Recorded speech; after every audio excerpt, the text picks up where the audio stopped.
Unajua Moze ana haki ya kusema hivyo kwa sababu kwenye records Moze ana haki ya kusema hivyo kwa sababu kwenye records kwenye mechi 3 ambazo tumecheza nao msimu jana na msimu huu sisi tumeambulia alama 1 wakati wao wakiambulia alama 6. Kwa kwenye fact ya kwamba wao wamepata matokeo mazuri kwetu, hiyo inakuwa haina conversation tena. Ni kweli wao wamevuna alama nyingi zaidi yetu, lakini nyakati za mpira huwa zinabadilika. Hata yeye analifahamu hilo, na sio mara ya kwanza nimemwambia kwamba kwa bahati mbaya wamekuja kukutana na Fountain Gate kwenye kipindi ambacho sisi tuna uhitaji zaidi wa alama 3 tofauti na wao.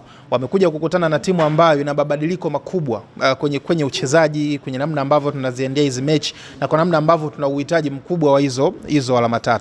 Na kwenye mechi zote ambazo Pamba ametufunga, Pamba alikuwa na safa dhidi yetu. Ni kwamba walicho wanatuzidi wao, wanatumia zile nafasi chache ambazo walikuwa wanazitengeneza.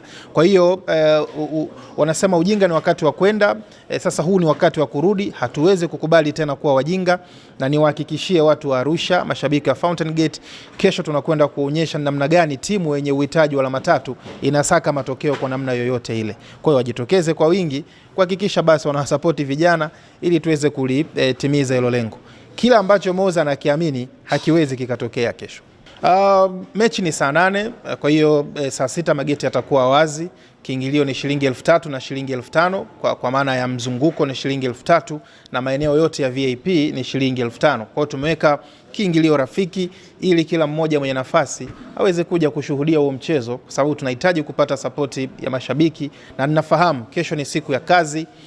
Ratiba kidogo huwa zinabana, lakini kwa wale ambao watapata nafasi ya kuja kujumuika na sisi, kwetu sisi tutafurahi, na itakuwa ni kama sehemu ya baraka kwenye hizi hatua za kupambania alama 3 hizo kesho.